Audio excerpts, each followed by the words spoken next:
Donald Trump affirme que Vladimir Poutine est devenu complètement fou, après des frappes d'une ampleur inédite qui ont fait 12 morts dans plusieurs régions ukrainiennes ce week-end. Emmanuel Macron en tournée en Asie du Sud-Est, première étape le Vietnam où le président français a signé de nombreux contrats commerciaux. La coalition de Nicolás Maduro a remporté 23 des 24 postes de gouverneur aux législatives vénézuéliennes. L'opposition a qualifié ce scrutin de grande farce. En pleine course au réarmement de l'Union européenne, l'armurier belge F.N. Browning espère conforter sa place sur le podium mondial dans le secteur des armes légères. Donald Trump affirme que Vladimir Poutine est devenu complètement fou et menace Moscou de nouvelles sanctions. Le président américain a fait cette déclaration après des frappes russes d'une ampleur inédite depuis le début de l'invasion de l'Ukraine.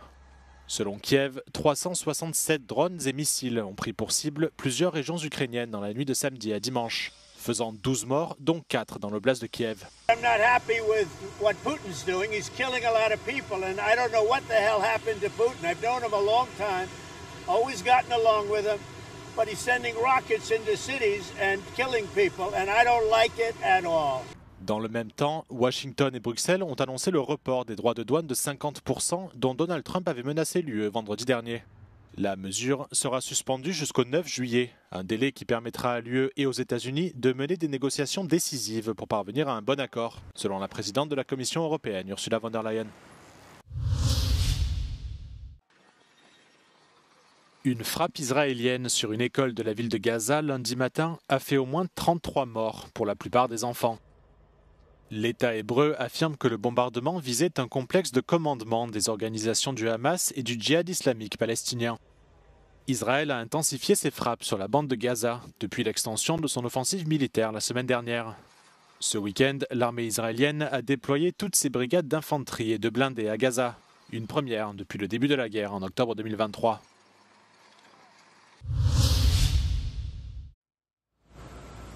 Emmanuel Macron a entamé une tournée en Asie du Sud-Est, première étape Hanoï où il a rencontré son homologue vietnamien Luong Kong. Cette visite d'État au Vietnam est la première d'un président français depuis près de 10 ans. L'objectif de cette tournée est avant tout commercial, mais d'une manière plus générale, Emmanuel Macron a souligné la nécessité d'un système fondé sur des règles dans un contexte de tensions mondiales croissantes. La France et le Vietnam ont signé un certain nombre d'accords importants, notamment l'acquisition de 20 avions Airbus par Hanoï, ainsi qu'une coopération dans les domaines de l'énergie nucléaire, du rail, des satellites et des vaccins. Cette visite intervient quelques jours après que le président américain Donald Trump a menacé d'imposer des droits de douane élevés sur les produits européens, suscitant l'inquiétude du Vietnam et de l'Union européenne. Le Vietnam, qui dépend fortement de ses exportations, est pressé par Washington d'acheter davantage de produits américains, tandis que les responsables européens mettent en garde contre les accords qui pourraient nuire à leurs intérêts. Emmanuel Macron a une nouvelle fois affirmé le soutien de la France à la liberté de navigation en mer de Chine méridionale, une question clé dans les différends qui opposent le Vietnam à Pékin. Les deux dirigeants ont annoncé leur intention de renforcer les liens en matière de défense avec des accords sur le partage d'informations, la cybersécurité et la lutte contre le terrorisme. Les relations entre la France et le Vietnam, qui était autrefois une de ses colonies, se sont resserrées ces dernières années. Les prochaines étapes de la tournée d'Emmanuel Macron, l'Indonésie puis Singapour.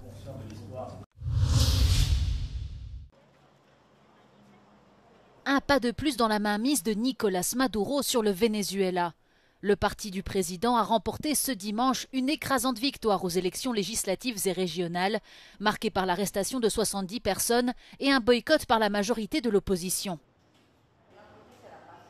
D'après les chiffres officiels du Conseil national électoral, notoirement inféodé au pouvoir en place, le Parti socialiste unifié du Venezuela a remporté 23 des 24 postes de gouverneur, ne laissant que l'État de Cojedes à l'opposition. Hoy ha demostrado la revolución bolivariana que está más vigente y más fuerte que nunca. Hoy hemos demostrado el poder del chavismo, del bolivarianismo del siglo XXI. Selon les chiffres officiels, la participation a été de 42,66%, soit 9,12 sur les 21,4 millions d'électeurs inscrits sur les listes. Pour l'opposition, exilée à l'étranger, ce scrutin est une grande farce. Parmi les 70 personnes arrêtées avant le scrutin figure Juan Pablo Guanipa, proche de Maria Corina Machado, l'une des principales rivales de Maduro. Il a été accusé de diriger un groupe terroriste. Pour ces élections, le pouvoir a également revu le découpage électoral pour faire élire un gouverneur pour l'Essequibo, région riche en pétrole que Caracas dispute au Guyana dans le cadre d'un différend datant de l'époque coloniale. Le président du Guyana a affirmé qu'il voyait dans cette mesure une menace. Le réarmement de l'Union européenne passera en partie ici à Herstal, dans l'est de la Belgique.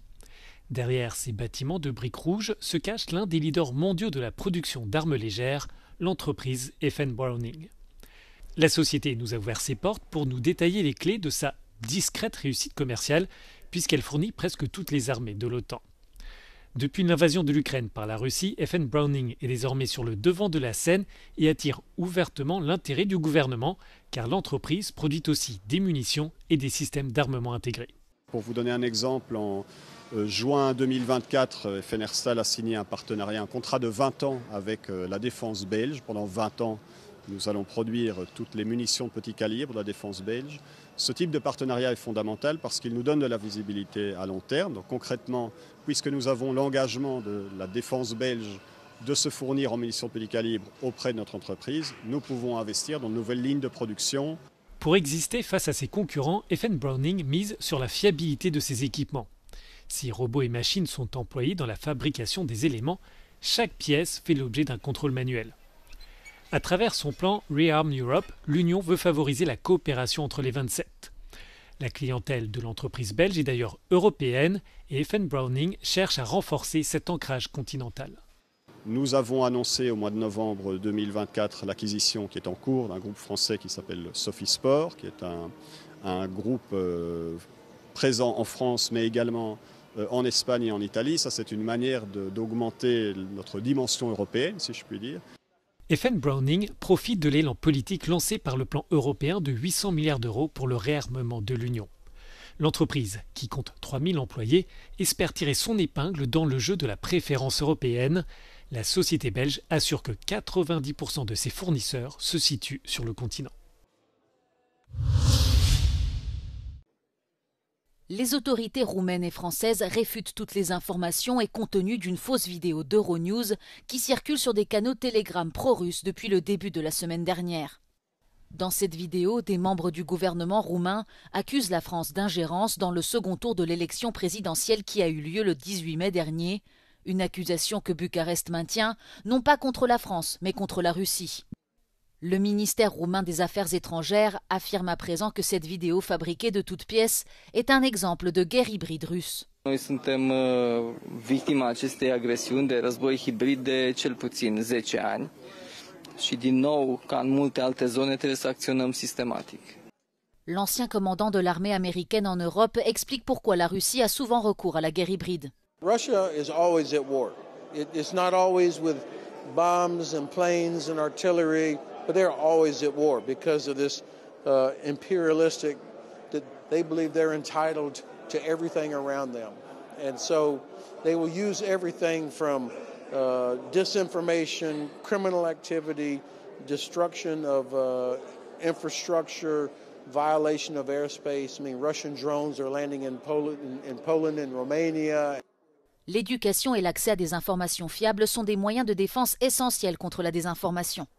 At the age of hybrid warfare, fake news, disinformation, and AI-generated content, it is so important that we will have authentic, original content and media outlet, genuine, responsible one, media outlet that we can trust.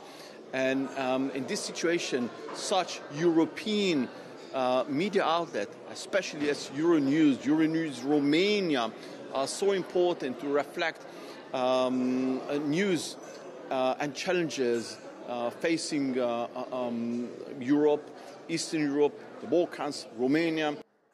Les autorités moldaves ont souvent affirmé avoir été la cible d'actes de guerre hybride de la part de la Russie et des forces pro-russes. Le ministère de la Défense du pays a mis en garde contre le potentiel de déstabilisation de la désinformation. Ca să combatem această dezinformare, noi rugăm cetățenii să se informeze din surse credibile, La fel monitorizăm ca dezinformarea să nu treacă limitele posibile să aducă și să cheme cetățenii la ură sau la alte activități care contravin legislației. According to a statement made by French Ministry for Europe and Foreign Affairs, the claims about French interference in the Romanian presidential elections are completely unfounded. French authorities categorically reject accusations and calls on everyone to take responsibility, but above all to respect democracy in Romania. The authorities here in Bucharest also consider that the fake article attributed to Euronews is in itself a standard element in the hybrid arsenal used by Russia.